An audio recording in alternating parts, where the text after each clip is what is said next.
Welcome to Quinn Broadcasting, and this is Coach's Corner. I'm Tony Trongone with Coach Bert Ayala. How you doing, Coach? Good. How you doing today, sir? Good week last week, right? Yeah.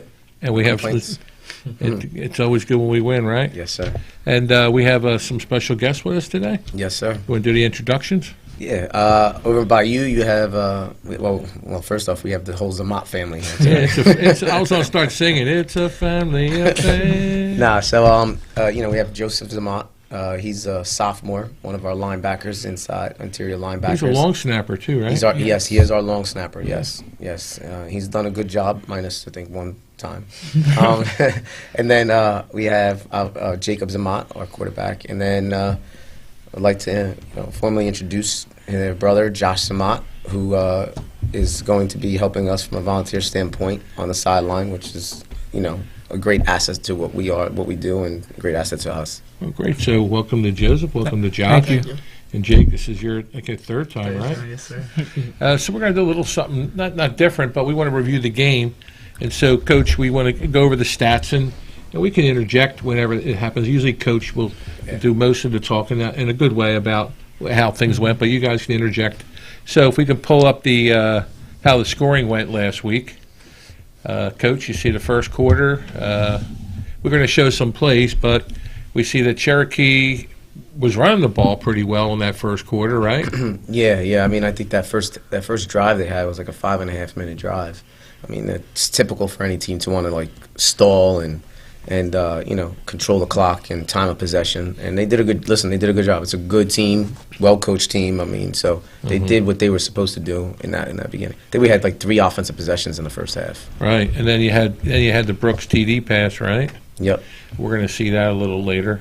And then there was no scoring in the second quarter, and then even at the end of the half, we were in scoring position, right? I think, but we ran out of time. Well, yeah, I think we. I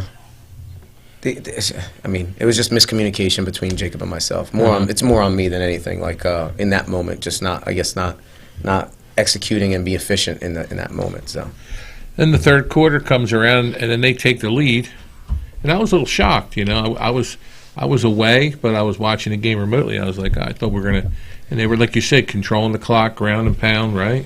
Yeah, well, I mean, I think we came out and do an interception. There was Jacob rolled out of the pocket.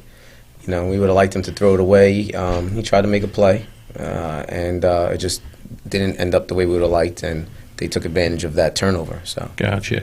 And then all of a sudden, things turned up for Millville, right? So you can see that Sharp had a 4-yard run, which was led by a good pass by you, and we'll show that in a little bit, Jake. And then Brooks, we got the ball back, right? With a bad.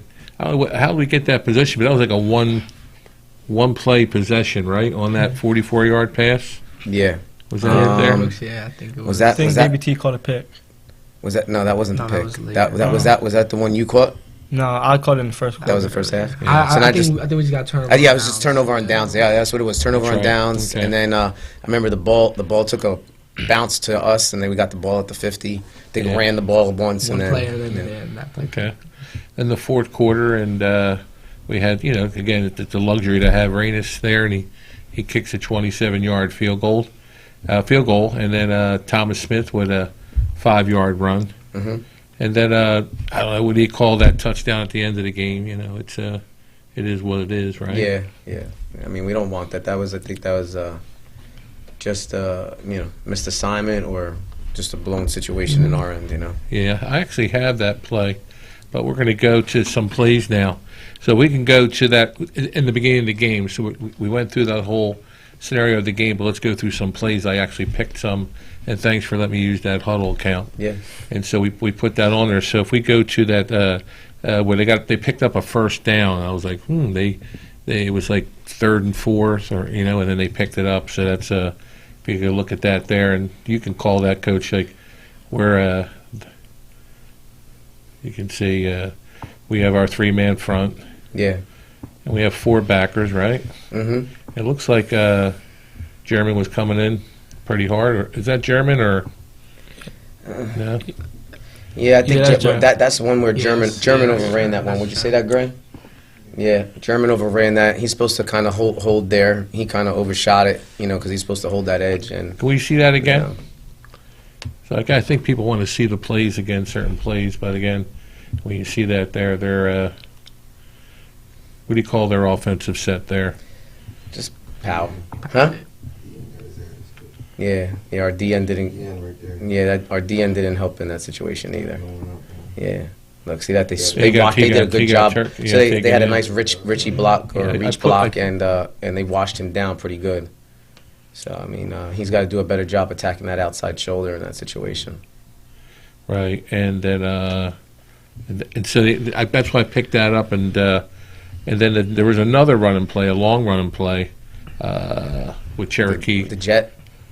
Yeah, I think it was. Can you pull that up? This is I formation. This is good block. We had a bunch of people up in the box.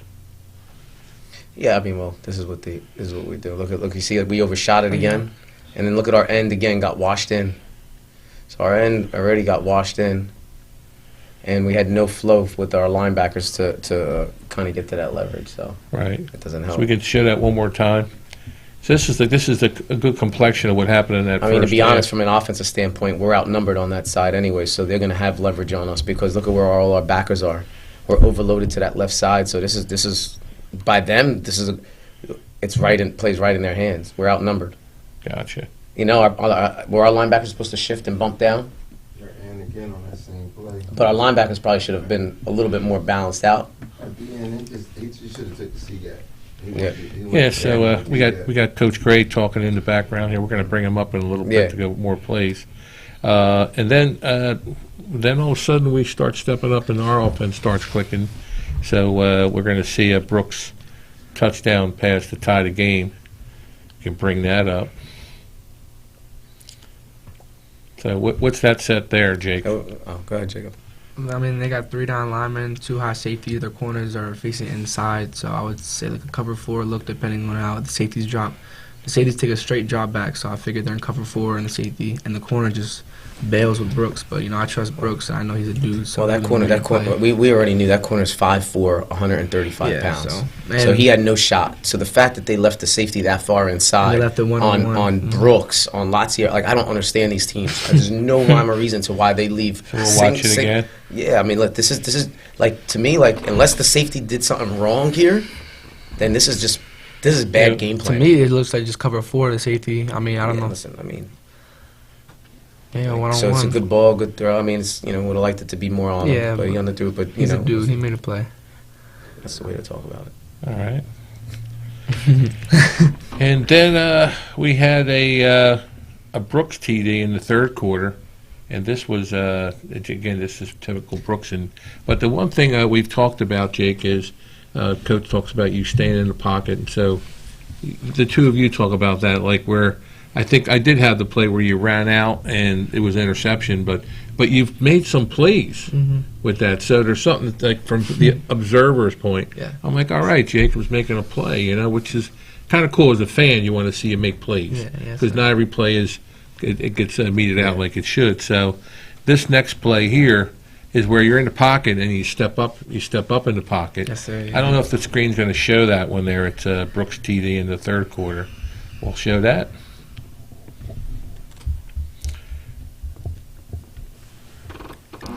So, yeah, I mean, now this safety does a good job getting there, but got over there, Brooks this is an amazing ball.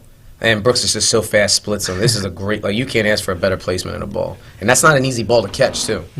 That is not an easy ball to catch. I mean, Brooks burnt them. Safety did a great job. It's just great job. That's one where you just tip your hat from a defensive standpoint and say, yeah, he's just that good. Quarterback receiver connection is good. So good. So. And now I'm going to keep rolling. We had another play where the Thomas interception. I think there's a Thomas interception here, Thomas Smith. Yeah, I mean he does a good job getting hands on this guy and then getting his head back around and dropping right into that window. Yeah. See pressure on him. Yep. Squeeze him out. I don't know why the quarterback. I don't know what the quarterback's thinking. I guess I'm assuming that was supposed to, I don't know what kind of route it was. I don't know. But remember, that's not their starting quarterback. That's a backup because their starting quarterback is hurt. Okay. Well, it looks like the pressure from that play. The He just pressure. wung it. He's like, all right, I'm just going to put Yeah, it but up there. he ripped it, man. So he was expecting, like, I mean, I guess he was expecting something different. Look, it's just, look, he's getting it out. So I think he was expecting maybe him to bend that back. I think he was expecting the receiver to bend that back on top like a pressure situation, you know? So, I mean, and just T, I think, did a great job squeezing him down and making it that difficult that it was, just wasn't what they expected. Good. And now I got the play where Jacob steps up. It's a long pass to set up a TD. Mm-hmm. I couldn't see the number, though. Who was that? Thomas. It was Thomas Smith. Yeah. It was Thomas Yeah, it Smith was up on number it. three. Yes, sir. So we could show that one. It's a long pass to set up a TD. And we'll show this a couple times and then just talk about the play. So what do you see there, Jake? Yeah, 3 down. Same thing. Brooks draws a lot of attention, so as soon as they seen him bubble out, that safety came down, which really made it a one-on-one situation. And again, I trust my guys. T made a great play, and he was open. I stepped up, and That wasn't the route, though. Yeah. He adapted his route because of, I guess, what he saw. The way, I guess he saw the one-on-one, and he just wanted to take it deep, and I think he saw hey, that corner hesitated. Yes, sir. And he went to turn in, and I guess he just saw he had leverage. So I mean, we tell our receivers that if you feel like you can adapt your route, as long as it's in sync and our quarterback are on this point, we're fine with it. Almost very similar to you get to college and now you got option routes, Right. But we have smart receivers, so they have an understanding of how to work that. Yeah, and like when we watched the game, and I've saw so many. Can we set up one more play? Like Irvington and I think Shawnee did it. They put somebody directly over the top of Brooks, and they don't here, right? Nope. No. So they rotate around to cover the slot receiver. But look, they're so concerned. Look at how many people stepped up on him. Yeah, Brooks draws a lot of attention, so that always helps. Okay. And then the last one I have is I think it's Solomon Massey Kent. I think you sent the house on a. Everybody. Even I was watching Cherokee's broadcast, and it's Sear Cornish. Right. Yeah, Sear Cornish is the one that had the that's big my game. man, yeah. He had Sear had a big the day. Sear Cornish. Solomon did well too, but Sear Cornish. I couldn't get the numbers. The numbers But I are think too. Solomon had 10 tackles in that game. I Yeah, he think. had a big game. Yeah, So Solomon we had a big game too, but Sear Cornish I could think had stood out because he had some big plays and moments. So we could see that one.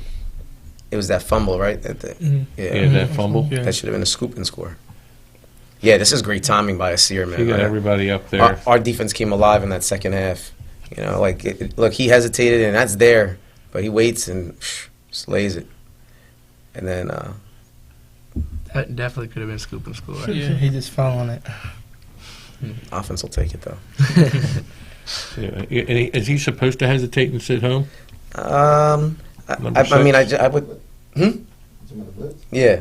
Yeah, you supposed to read it. Yeah, he's supposed to read it. Line gun, then he hit it. Yeah. So read. It's called 3 read. Okay. That was a good play. It was a really good play.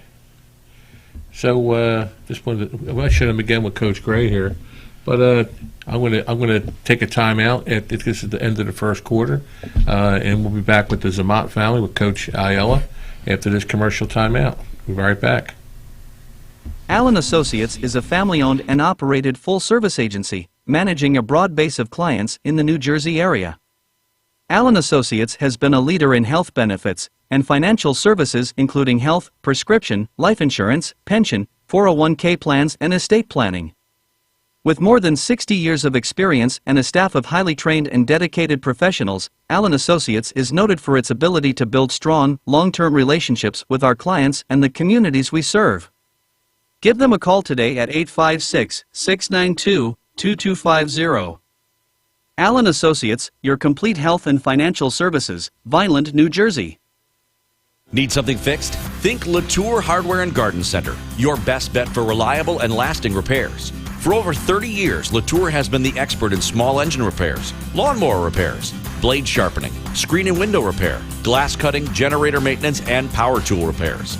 Latour services all major brands, and whether you visit the store or take advantage of Latour's pickup and delivery service, you'll know your job is being done right. Think hardware, think Latour Hardware and Garden Center. Come on in and get started. Cumberland County, under our leadership, The County Commission Board is committed to making our community a better place to live. Improved medical opportunities, a full-time technical school, expanded community college programming, and the opportunity for our high school seniors to graduate with an associate's degree. We want to keep the momentum going. That's why Dr. Priscilla Ocasio-Jimenez and I are the people's candidate. I'm Darlene Barber, and I support this message. Ordered and paid for by the Cumberland County Regular Democratic Organization. Al Jones, Treasurer. Imagine living without pain. For over 35 years, Doctors Beebe and Doyle have helped thousands of people find relief from all types of pain. Millville Chiropractic Center has 4 doctors on staff specializing in hands-on or light-touch, drug-free pain relief methods. The examination, x-rays, therapies, and adjustments are all performed at one location. Schedule a consultation today. Enjoy life without pain and discomfort. Millville Chiropractic Center, the area's #1 pain relief center. Allen Associates is a family-owned and operated full-service agency, managing a broad base of clients in the New Jersey area. Allen Associates has been a leader in health benefits and financial services including health, prescription, life insurance, pension, 401k plans, and estate planning. With more than 60 years of experience and a staff of highly trained and dedicated professionals, Allen Associates is noted for its ability to build strong, long-term relationships with our clients and the communities we serve. Give them a call today at 856-692-2250.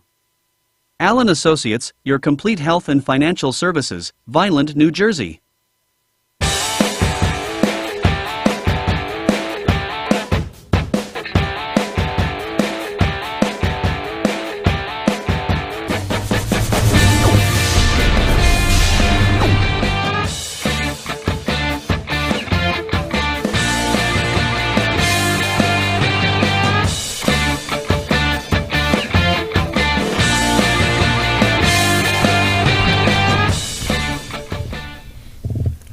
Welcome back to Coach's Corner. I'm Tony Trongone with Coach Ayala.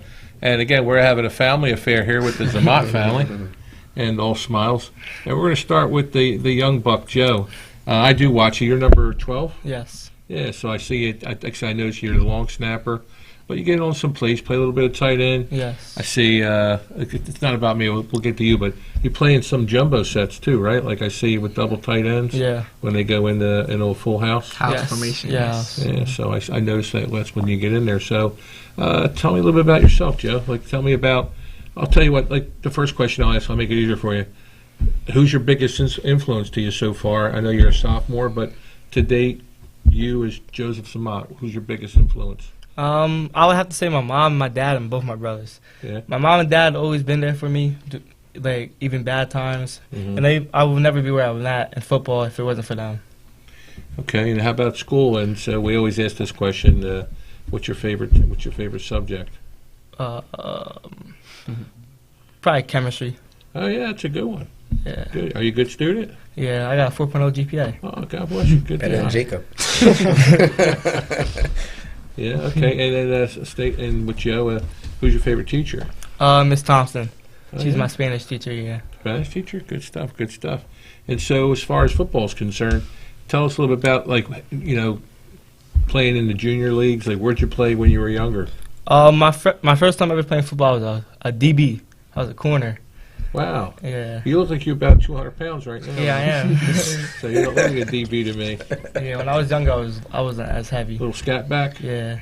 And so how's it progressing for you being in your role now as a sophomore playing varsity? What's the game look like to you right now? It's a lot faster. Yeah. Yeah. But is it slowing down with each game or no? Yeah, as it goes through, it gets easier and easier. I'm able to read my keys more and way better than I used to in my first game. Mm-hmm. Good. Well, very impressed with what I see so far. Thank you. Not that I'm a judge, I'm a casual observer, but I'm a fan. And I'm going to go over to the older brother, Josh, and welcome joining the staff with being a volunteer. So thank you for your time and effort. Me. So tell us a little about your background. Yeah, I've been playing football since I was 6. I played a whole load of different positions. I ended up playing my first 3 years of high school at St. Augustine, and then I transferred for my senior year to the Holy Spirit. And I ended up playing college ball at Stony Brook out in Long Island. Okay, I know where that's a ride. Go out there. Yeah, it is a little hike. Not too bad though. Not too far. And so how do you help out with the team coaching?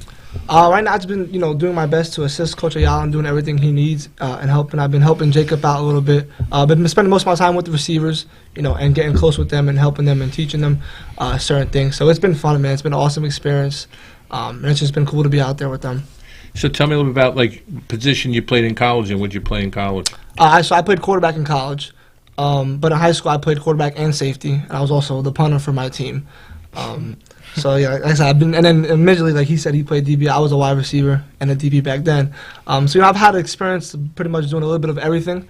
I played a lot of football in my life, and playing Division I football for about 5 years now. I've learned a lot. My knowledge of the game has expanded from what it used to be. So now I'm just able to use that knowledge and help give it to the younger guys, and teach them and help them be better and better themselves as players.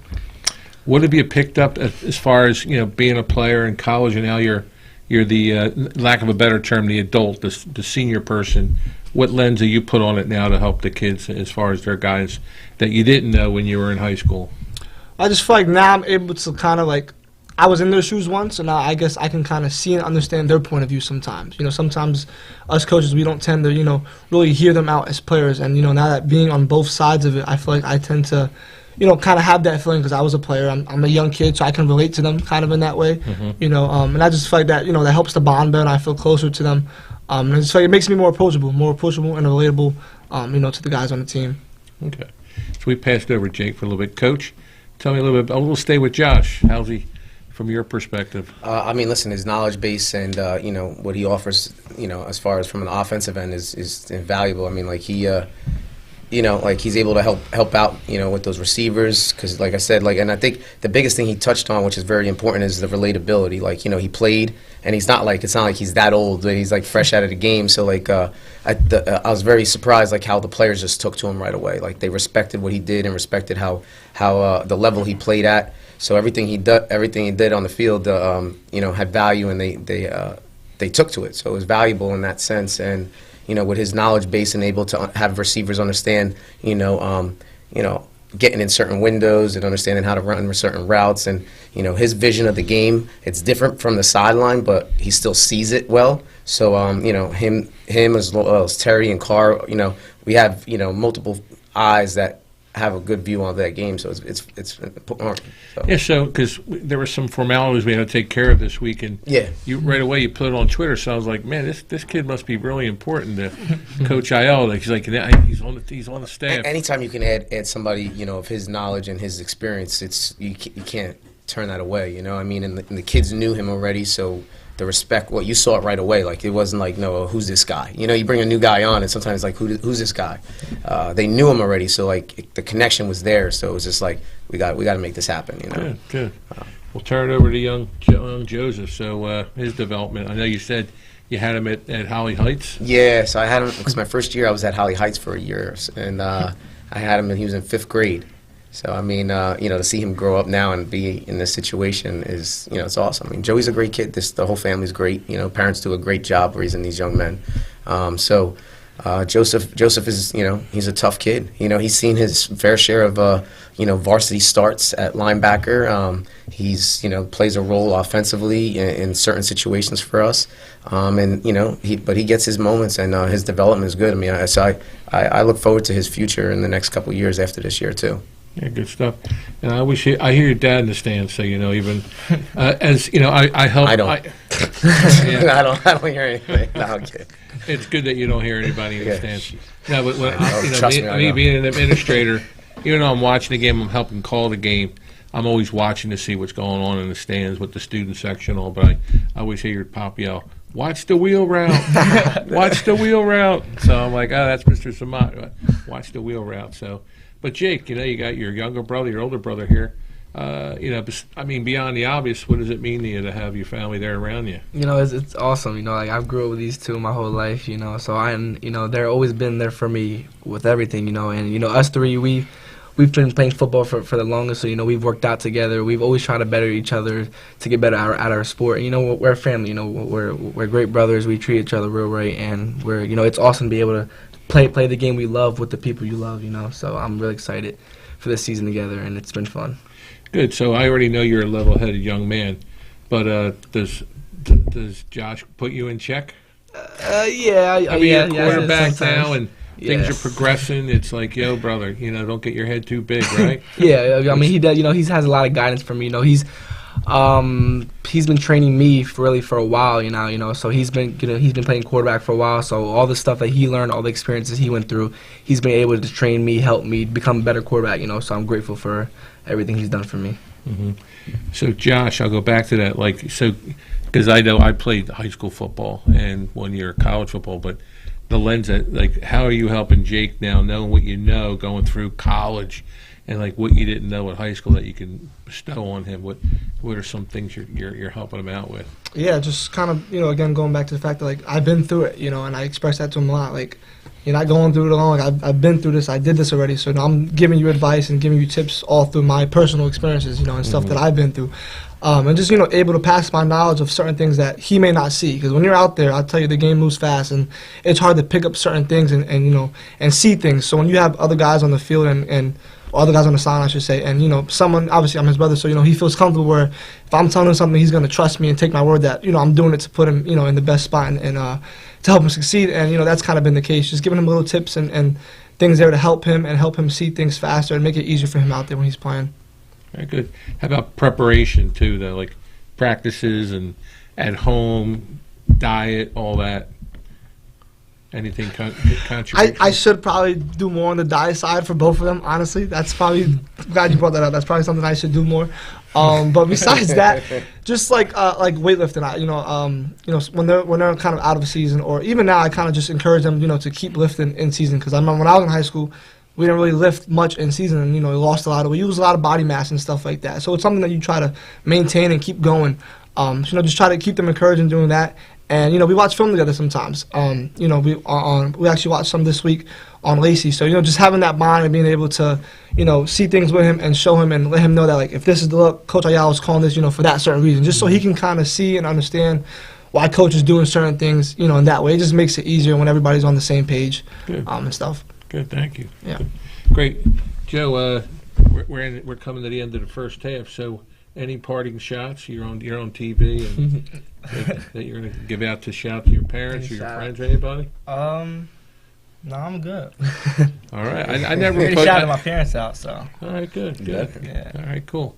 And Josh, look forward to having you back on the show again. Thank you, appreciate it. And Jacob, always a pleasure.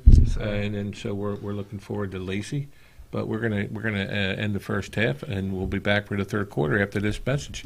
We're right back. All right, good job, guys. And I don't know, we won. Are you ready to go green and cut down on your electric bill? Then there is only one call you need to make. Soaring Solar is your complete source for solar, including new roof installations. Soaring Solar is a veteran-owned and family-run company. Call the Soaring Solar family today and talk with one of our solar consultants. For a free estimate, call Soaring Solar today at 609-270-7759. Or find them on the web at www.soaringsolar.com. As an educator, I am passionate about ensuring the success of others.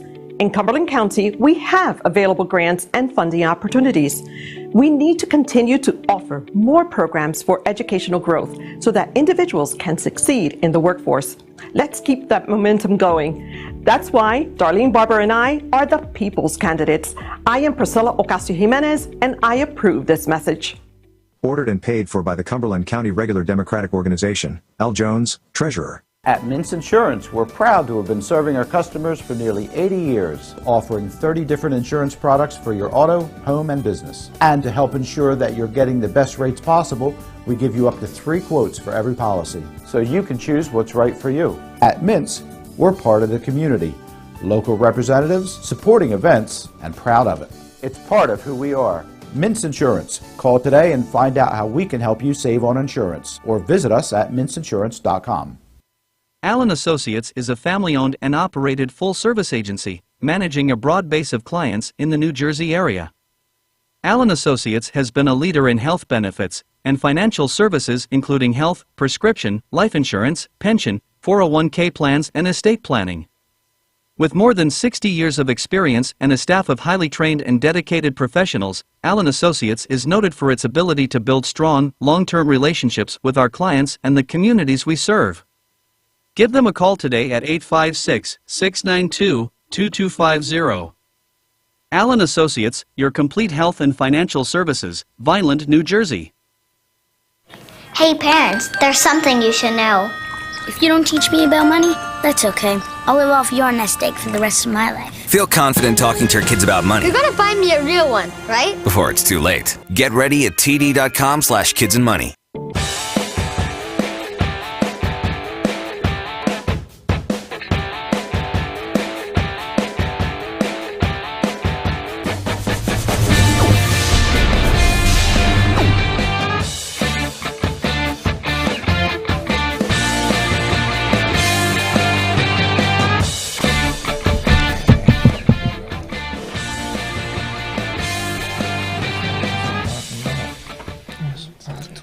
Welcome back to Coach's Corner. I'm Tony Trongone with our head coach, Humberto Ayala, and we're going to stay with Josh Amat, but we also have a new guest. Coach, you want to do the introductions? Yeah, this is Coach Teron Gray. He's been with the program he came in with Dennis, Coach Thomas. Huh? 8 years. 8 years, yep. years, So he's yeah. been around 2 About 8 championships.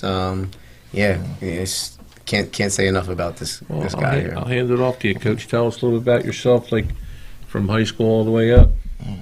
Well, high school, I'm here from Millville, graduate in 99. I played running back. I played some safety. I played under Bob Hogan, Coach Heck, Tony Cerise.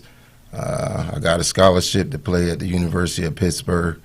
Got to play with some fantastic athletes there, and under some great coaching, Larry Courier, a bunch of D coordinators and offensive coordinators. So, I mean, over the years, that's where, as far as college, and now I return home, and I'm here in Millville, back at my high school, trying to give back, trying to get back some of this knowledge that I picked up over the years.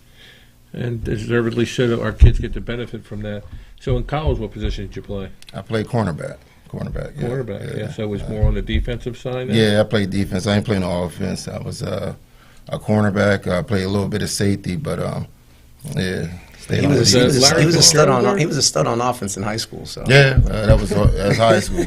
Yeah, I played with Larry Fitzgerald, Antonio Brown. It was a lot of great offensive players. Kevin Barlow. There was a lot of offensive power, on our team that I played with. Also that I played against. I played against Michael Vick, Santana Moss, Ed Reed. I played against a lot of phenomenal players over the years on that level, college level. Right. So I'll start with you about your role in the coaching staff. What's your role?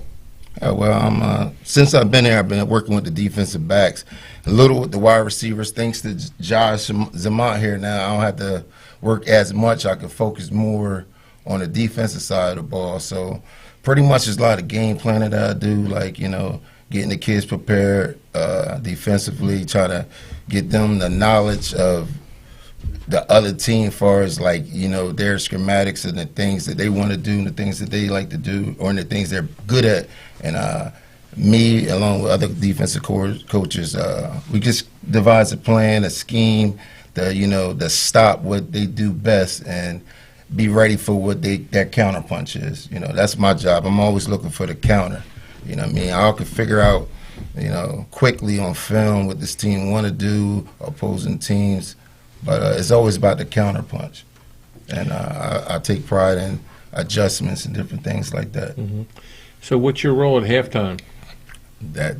Adjustments, and getting it through to the kids, the understanding. The young men right now, and they fired up. They, might have got scored on, or we might not have scored. So it's tough just getting their focus at that point at half and get them regrouped and back on track. Like, we still got a whole half of football to go out there and to complete. And, it ain't over till 000 hit the board. So at that point, it's just, just trying to get the guys the trust in what we're doing, and to get the corrections, if it's corrections or if it's adjustments, and then trust in those things going forward to the second half. I noticed that a lot of teams like to throw slants at us.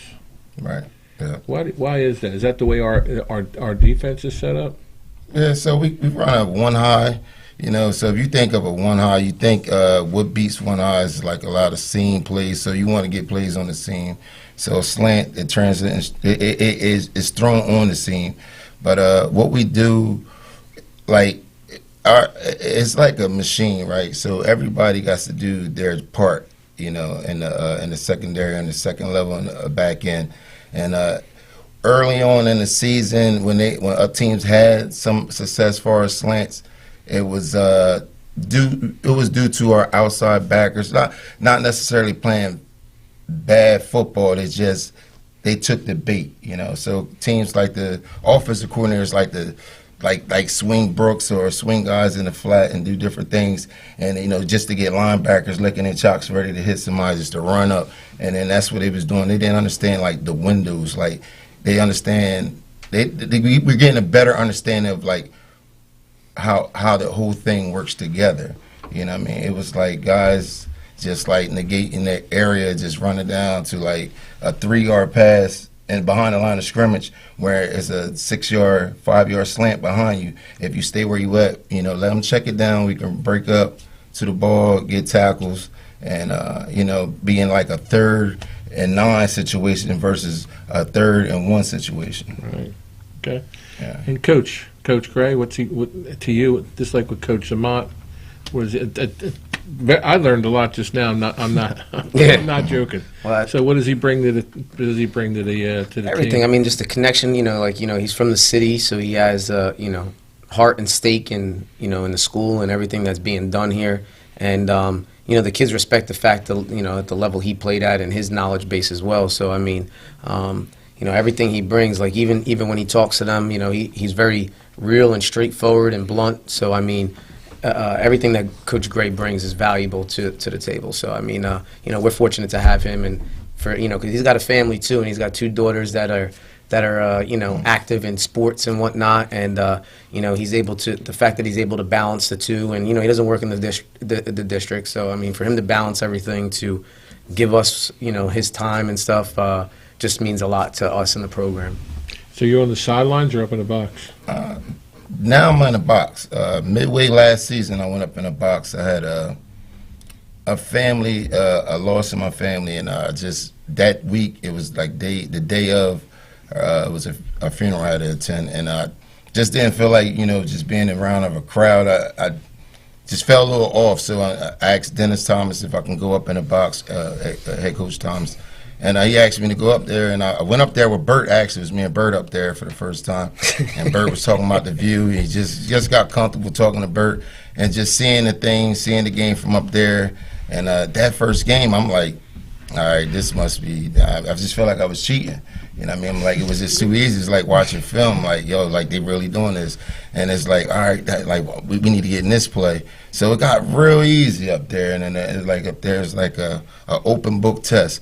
And then I was like, dang, it's just if the kids can see this, then they see what I'm talking about.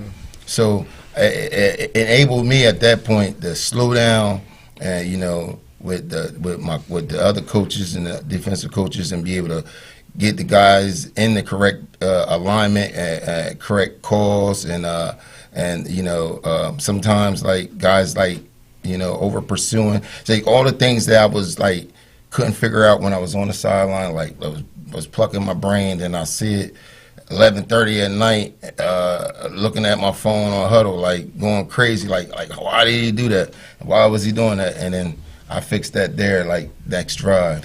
Yeah, I mean, the game slows down when you're in the box, and I mean, I was up there for 3 years. So it's because you're not in the mix of all the antics on the sideline. Right. So it's a lot faster, because I mean, I see a difference. I think that was my hardest adjustment, is coming from the box down and trying to, call plays and connection with other coaches, and it's not easy. So I mean, I understand, and Gray and I had a great time up there. Coach Gray and I had a great time up there. I was probably just as animated up there as I was on the field. So I got a question for Josh and Coach Gray, because Brooks is receiver and then a cornerback too. So how do you guys divvy up? What's the week look like with? Is it like it still hasn't changed with offense and defensive days? No. As far as the coaching, like one kid, or even Thomas Smith, like one day. How do you share? We have one day. Oh, okay. Yeah, so like Tuesdays are defensive days. Like so that's the days we like hammer in on defense. We talk a little about offense, like installing and stuff like that. Like coach will get into what he want to do offensively, but Tuesdays is like dedicated to defense. So that day Brooks' eyes need to be over here on this side of the ball more so. But we get it done. Yeah. And Teron Hill too, right? Yeah, as well. And you got Conyers, right, at safety. Yeah. Right. And who else am I missing? Tajir Brown. Tajir Brown. Yeah, and Fuzz also. So would you consider them shutdown guys? I consider them very good corners and safeties and athletes. Yes, like. It's one of the best group of guys that I coached, like I said, in 8 years, and I had some fantastic athletes I can go back and just think of. But this group here is just across the board. They're very talented. It's tough trying to play them all. It's more that haven't even hit the field. Like we got Hunter that hasn't returned, and he also plays in that. And he just did. Got Holloway, Jaheim. It's a bunch of guys. It's just the competition is at a high level right there, and you gotta think it's like it's two corners and one high safety. It's like it's battles out there in practice trying to get on the field. So that's a good problem to have. Yeah, that's a good problem to have. Well, certainly an interesting third quarter for me. So I want to keep the coaches here, and we're going to talk about our upcoming game. So we're going to take a timeout. We'll be right back.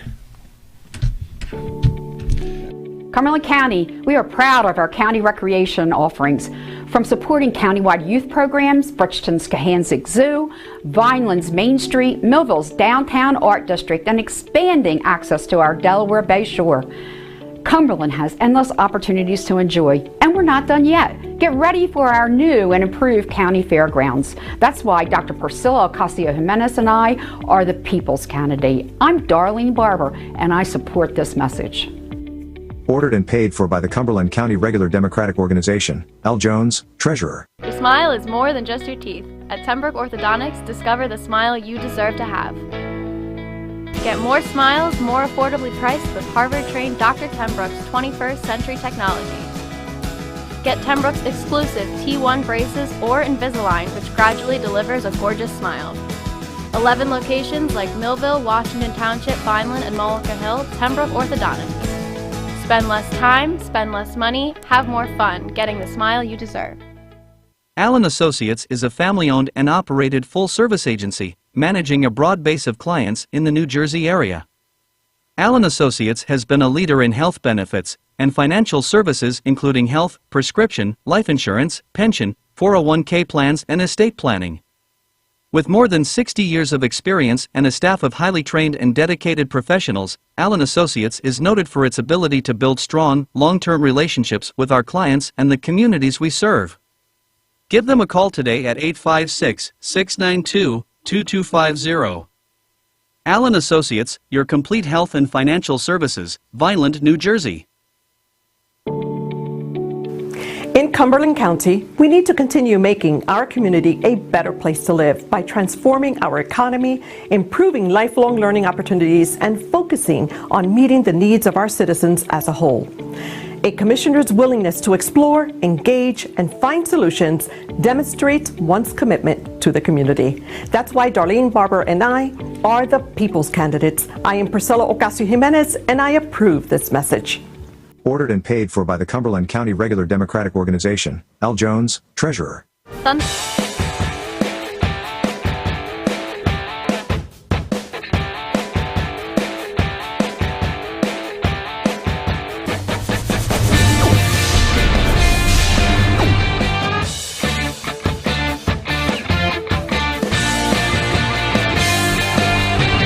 Interception.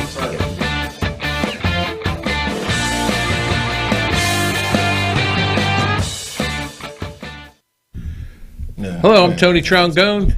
We're back at Coach's Corner with Coach Ayala and with Coach Zamont and Coach Gray. And I just want to bring up one play while we have Coach Gray here. He was, and in the first quarter, we were putting up a lot of plays, but I want to show that one, at least one defensive play with Thomas Smith. Maybe we'll put two up. So go ahead, Coach. You got no, not Lacey, boss. I want to go back to the Thomas Smith INT. There's Coach Ayala. So we'll put that up. It's number 4, 004. There you go.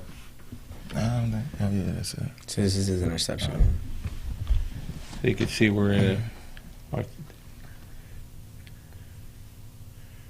So what's happening here, Coach? Right here, we got Smith here covering in the slot. He does a good job getting the jam. He's a little too close for me.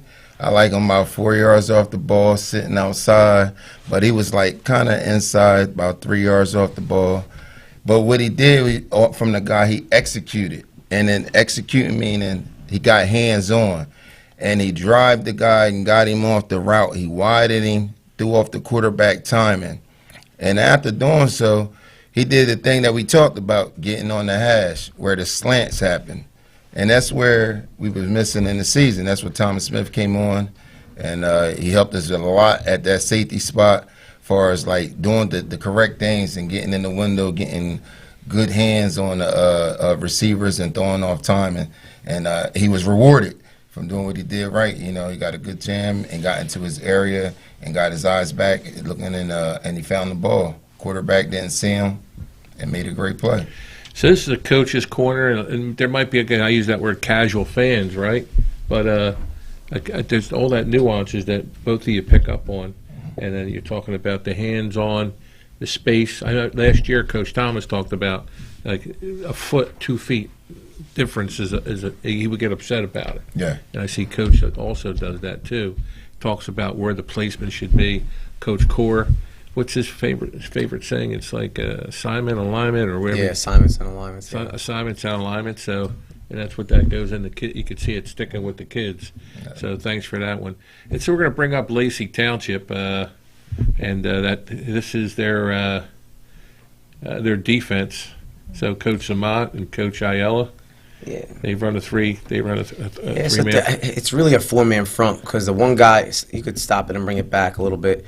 They have a walk-up guy, and it's not 50. It's usually 76 is like a walk-up, and so they're really bringing a 4-man front. They're bringing 4 all the time from the line. So you're going to get more of like a 4-2-5 kind of look.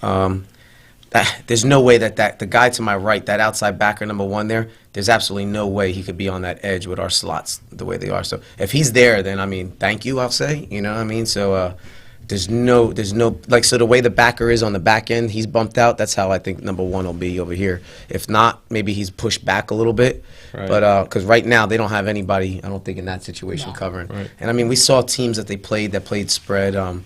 You know, teams are going to respect what we do because I mean, I think we've proven if they want to pack the box. I think Cherokee did a good job shutting our run game down a little bit.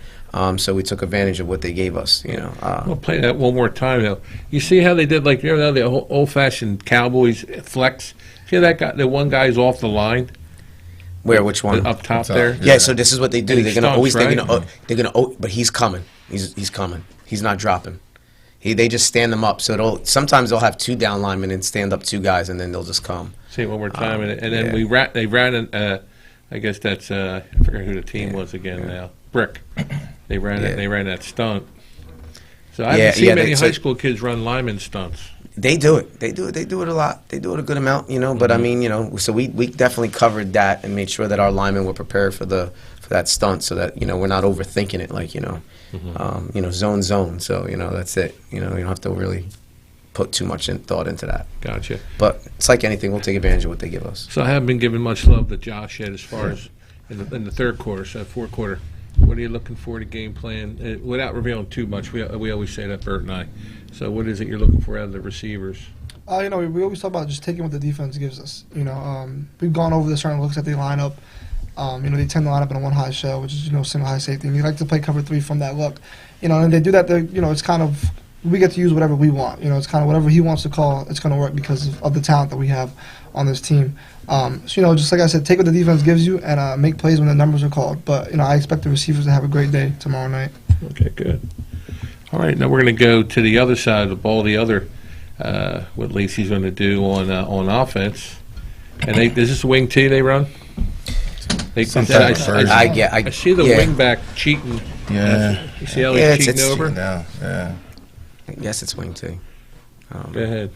Yeah, I mean, I wouldn't necessarily. It's not a true wing. It's not. I wouldn't call this a wing T. Just power. A power run type offense, but as far as the alignments, different alignments is kind of, it's kind of tipping off the play for myself, like when I'm tucked inside. Yeah, exactly. Heavy to the lines, like just another lineman, in a sense. But I wouldn't necessarily call this a wing T because wing T's is pretty tricky. This ain't tricky. This is kind of like we gonna run right at you downhill. So I'll just call it like a power run game offense. And this is their primary running back here, Coach? 7, yeah. Number 7? Yeah. But their quarterback that's number 1. He's pretty athletic too. He'll go as well. He was like their leading rusher, I think. Yeah. I think they'll pass it maybe like 5 times a game. Hopefully it was a wet night too, the way the field looks. Yeah. And did they pass much? Very little. Very little. Very little. Yeah. Nah, they're just a power running team. So what about our D line then, as far as with that? So that's going to be. We just got to get in the right fronts, right calls, and pretty much communication. We talked over a lot about this team. With the quarterback at certain plays that get out there and lead block for the running back. It's like this team just all about running the ball at you. So, and this is about getting into the right plays, like far as the right front, because we do run a 3-man front. So we want to get our D line going the right way. We want our run blitzes to be the correct run blitzes. We just don't want to blitz ourselves out the play. We just want to get in the correct plays, to their correct formations and what they do best. And be ready for their counters and different things, because when they do have a hard time, because they are going to have a hard time, and they're going to check to something different, and we just got to be ready for that. And that's typically counters out of a power run team. All right, thanks. And so what's their record right now? 3-5. I think so. Yeah, I think so. I'm pretty sure that's what 3-5, because I think they were the 14th seed out of 16. So that's how they. So let's pull up our schedule now for the remaining part of the year, because I put it together from the state website, and you can see week 1. We're in week 1, and we're the 2 seed on the south down the bottom there against Lacey. And then I always try to think positive. So I'm not saying don't count your chickens until they're hatched, but we have a home game, and then next weekend, November 4th. Will be round 2. It should be Jackson. If they're the higher seed, it could be Manalapan. I just put the higher seed in there. And then week 3 could be Hamilton, but it could be Shawnee. And if Shawnee, what's the? I just don't discredit Shawnee. Listen, Shawnee Ocean City is going to be a good game, but I think Shawnee's stronger. Shawnee's a well-coached team. I'm not taking anything away from Hamilton. They are too, but it's just going to be a good game. It's going to be a good game. And then if Shawnee does upset Hamilton, according to the seeds, then we would get a 3rd home game. Yeah, and that'd be a beautiful thing for us. And then at the state semifinals, they're changing it up now. Last year, the state semifinals was at Rutgers, but and now they're going to play at Cherokee. Yeah, and so that's on November 18th, and we would play the winner of the Central Group 4. Right, and then after that we have the Cherokee game, right? We play the red team. We played that red team, and then and then you're going to December 3rd or 4th. It's the state finals at Rutgers, and we would take the winner of North 1 and 2. Yes, sir. And I've been watching, and so Irvington's creeping back up again. They had a little lull in their schedule, and not that I follow all of it, but they're the 1 seed up there. They're good. I think they win out up there. So listen, whatever happens, happens. You know, I mean, I like seeing our name in there all the way through, but you know, my concern is October 28th week 1, tomorrow. exactly. Yeah, I'm with you there. Lacey, but when I drew this out, you know, playing, you know, being a coach, it's right now your record is 6-2. Yeah. So that's 8 games. That's 6 more games. It's like almost like a 1970s pro football schedule. 14 games. Yeah. You know, that's a lot of well, games. that's what it was last year. We were 12. Well, no, we were 12-1 last year. 13. Yeah. No, 12-1 last year. Yeah. 12-1 last year. So I mean, we played 13. Yeah, it's just one more game now because they added that state game. Okay. So thank you for showing that. So that's a scoring from the game. Yeah. But so going back to the coaches now, I'm going to ask questions, and I'm going to start with Coach Gray. And can you talk more about yourself now? Now, what are you looking for your team? I'm going to go right around. Looking for a team. Defense. What are you expecting from your team? I'm tomorrow night. Tomorrow night, I'm looking for some 3-and-outs. That's why I challenge the guys. The 3-and-outs. Talked to them today. This team here, their offense. What I got from them was they want to hold the ball. You know, they want to control the clock. That's their offense. It's just the grind, 2-3 yards, and we got to stop that. And we got to get our offense on the field, get our boys off, and we want to be watching from the sideline, looking at these offensive coach cheer and let them lose some hairs, and we can sit back and kick back and enjoy by getting some 3-and-outs. So that's our goal. You know, we yet this year to get a donut. It'd be perfect, hoping each week that's the goal, but we just want to win. And most importantly, we just want to get 3-and-outs. Just 3-and-outs and control the line of scrimmage. That's our goal. All right, thanks, Coach. Coach Amat, your side of the ball. Execution would be the biggest one. We want them to go out there and have fun and play ball, but then we want them to execute. The plays we're calling, is to get them in the best position to be successful, in the best spots to make plays. So we just want to see execution from the receivers, from the O-line, quarterback, the running back, the whole offensive unit, and just staying poised as well. Sometimes the game doesn't go as planned, or you don't get a play that you want. Just staying poised as a unit, not really pointing the finger and turning heads on each other, staying together as a family. That'll be the best. All right, good. Thank you. Head coach. I just thinking, we just want to win in every facet, special teams, defensively, offensively. We want to execute in every phase of the game and play 4 quarters of OBG football. That's it. Our guys, we have a tough schedule, probably one of the toughest ones down here. Even our out-of-conference games were tough. It's not discrediting anybody, but we're battle-tested and ready for. That's why we do what we do and play the games that we play to put us in the situation so that we're ready. Because I think this year, I know last year we played, teams that were good too, but we were above a lot and kind of ran it up. This year we played football, and we're playing football, and it's all starting to click. I think in every spot. Like even if you look at our special teams, look at the difference in our kickoff. Guys are flying down to the ball. They're more attentive to what they're supposed to do in their assignments. And defensively, we're bringing that heat. So, and I said to coaches before, I said, we need our defense, to be there for us and to be the backbone of the team. So with everything all coming together and the coaches having their game plan in place, I feel great. And just look forward to going and getting it tomorrow. Yeah, so I look to that chart next week, and then win in advance. We get a six game string going. Yeah. But a reminder for everybody that the game will be tomorrow night at Wheaton Field, 6 p.m. It's a home game for us.